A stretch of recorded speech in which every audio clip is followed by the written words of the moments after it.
السلام علیکم. تنبلی او وخت ضایع کول د نه بخښنې وړ ګناه ده. راځئ په پیل کې درته څلور لاملونه ښیم چې زموږ تاسې وخت ضایع کوي او تنبلوي مو. لومړی، کسالت. په ژوند کې د لوی هدف نه ټاکل او د هغې لپاره عملی پلان نه درلودل، د وخت نه تنظیمول، د نورو لخوا ستا وخت ضایع کول. اوس راځئ دې موضوعاتو ته په ژوره توګه کتنه کوو. هیله مې دا ده چې تر پایه راسره دا ویډیو وګورئ. انشاءالله پښیمانه به نشئ او ګټوره به درته وي. که لطف کوئ نو دا ویډیو له خپلو ملګرو سره شریکه کړئ. کیدای شي د ځینو انسانانو ژوند پکې بدل شي او موږ او تاسې د ثواب مستحق شو. له ډیره بده مرغه چې په اوسني وخت کې زموږ د اکثره خلکو ډیر مهم وخت په بې ګټې خبرو، د سیریالونو یا فلمونو په کتلو، په تنبلۍ او نورو بې ګټو کارونو ضایع کیږي. شپې تر سهاره بې فایدې مجلسونه کوي. په دې ډول شیانو د دوی انرژي مصرفیږي او لټان ترې جوړیږي. تر څو پورې به موږ په دې عیاشیو اخته یو؟ کله به علمي کارونه کوو او د دې امت او د خپلې ټولنې لپاره به خپل مسؤلیت ادا کوو. پوهیږئ، تاسې نه یوازې خپله دنیا او آخرت بربادوئ، بلکې د خپل امت او ټولنې پر وړاندې مسؤل یاست او د دوی په حق کې ظلم کوئ. زموږ د پیدایښت علت څه شی دی؟ کله مو له ځانه دا پوښتنه کړې؟ همدا چې شپه په ساعت تیروو او ورځ په خوبونو تیروو او بیا دا نارې وهو چې ولې زموږ هر څه برباد دي او ولې الله تعالی زموږ د هیواد او ټولنې حالت نه بدلوي؟ پوهیږئ چې ولې موږ ځان دومره بدبخته کړی؟ ځکه چې موږ د وخت په ارزښت نه پوهیږو. ځوانان مو ځان ته هدفونه نه ټاکي او د دې ټولنې هر فرد خپل مسؤلیت په سمه توګه نه ادا کوي. موږ باید ځان ته برنامه جوړه، لومړیتوبونه مشخص کړو او خپل وخت تنظیم کړو، ځکه وخت هیڅ چاته انتظار نه کوي او هره ثانیه چې موږ یې ضایع کوو الله تعالی به یې پوښتنه کوي. ډیر ځوانان به پیژني چې هدف ته له رسیدو مخکې پرې ژوند وروستی شوی او هره ورځ یې په دې باور ژوند کړی چې زه سبا به یو څه وکړم او هغه سبا بیا نه دی راغلی. وخت ډیر زیات قیمتي دی. امام حسن البصري رحمت الله علیه وایي: الانسان بضعة ایام کلما انقضى یوم انقضى بضع منه. یعنی انسان د ورځو یوه ټولګه ده چې د هرې ورځې په تیریدو د انسان یوه برخه کمیږي. زموږ د ستونزو یو لوی لامل کسالت یا تنبلي ده.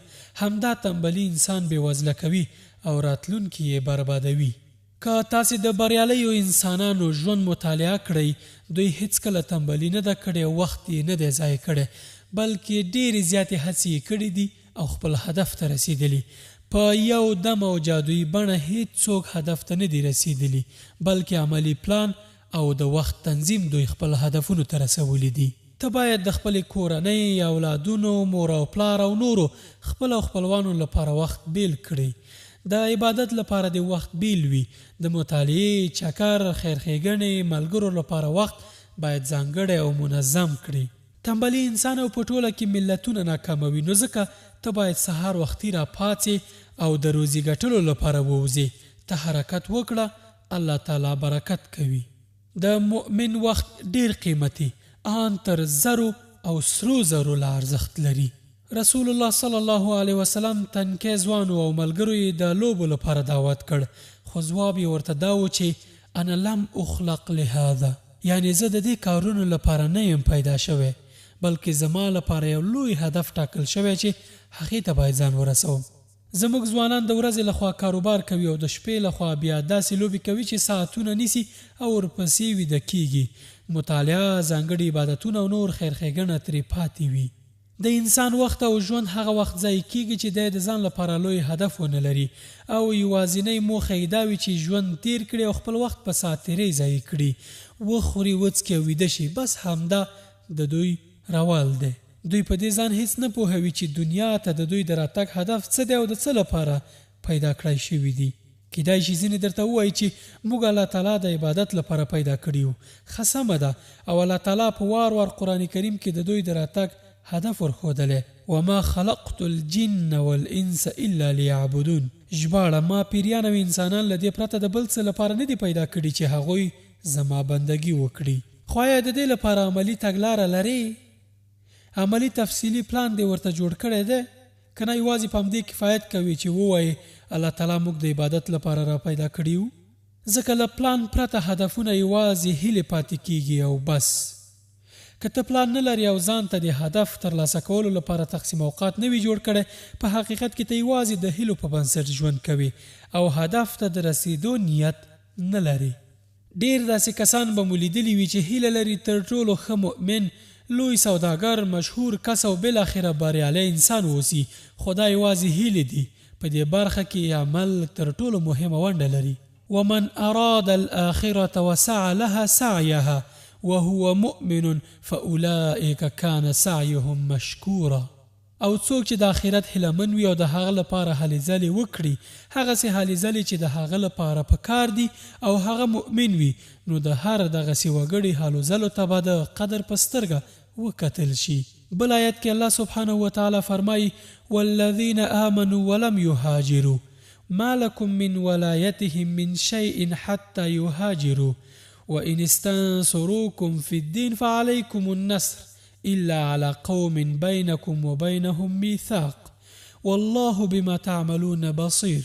چا چې ایمان راوړی دی خو دارالاسلام ته یې هجرت نه دی کړی، نو له هغو سره ستاسې کومه دوستانه اړیکه نشته تر څو پورې چې هغوی هجرت نه وي کړی. هو که هغوی د دین په باب له تاسې نه مرسته وغواړي، نو د هغوی مرسته کول پر تاسې فرض دي، خو د یوه داسې قوم پر خلاف نه چې له هغه سره ستاسې تړون وي. تاسې چې څه کوئ الله تعالی هغه ویني. له دې آیتونو ښکاري چې پر ما او تا حرکت لازم دی، یوازې په هیلو او دعاګانو څه نه کیږي. الله تعالی له تا حرکت غواړي او وروسته هغه پکې برکت اچوي. له خپلو ګناهونو توبه وباسه او 5 وخته لمونځ کوه، قرآن کریم لوله، د رسول الله صلی الله علیه وسلم لار ونیسه، علم په ځانګړې توګه دیني زده کړې وکړه، نیک ملګري وټاکه او د خپل ژوند لپاره مناسب او د عمل وړ هدف وټاکه. ته باید د خپل خالق د پیژندلو، عبادت کولو، قرآن لوستلو، مطالعې، دوستانو او کورنۍ خلکو ته د خیر رسولو، حلالې روزي ګټلو او زده کړې لپاره وخت منظم او ځانګړی او دا کار باید وکړي. د وخت ضایع کولو بل لوی لامل همدا وخت نه تنظیمول دي. ځینې انسانان دا عادت لري چې هر څه په خپله کوي او پر بل چا اعتبار نه کوي. دا لویه ستونزه جوړوي او ستاسې وخت ضایع کوي، ځکه خپل قیمتي وخت په کوچنیو شیانو ضایع کوي او لوی کارونه ترې پاتې کیږي.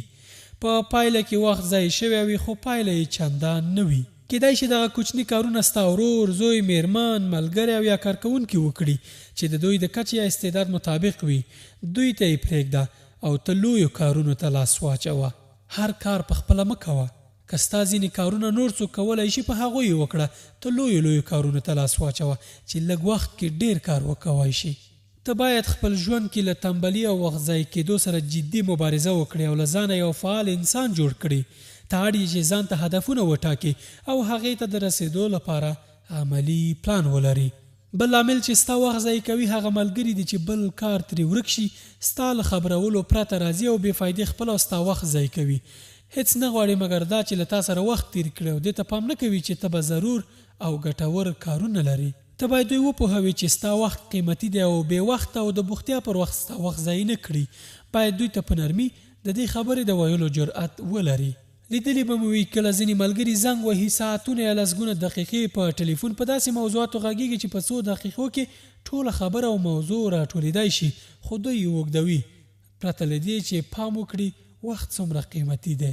که ته خپل وخت پر هغه څه تیر کړي چې الله تعالی پرې راضي کیږي، ستا وخت به برکت نه ډک وي او الله تعالی به په لږ وخت کې د ډېر کار توفیق درکړي او دغه وخت تیرېده به ستا عبادت کې حساب شي. السلام علیکم ورحمة الله وبركاته.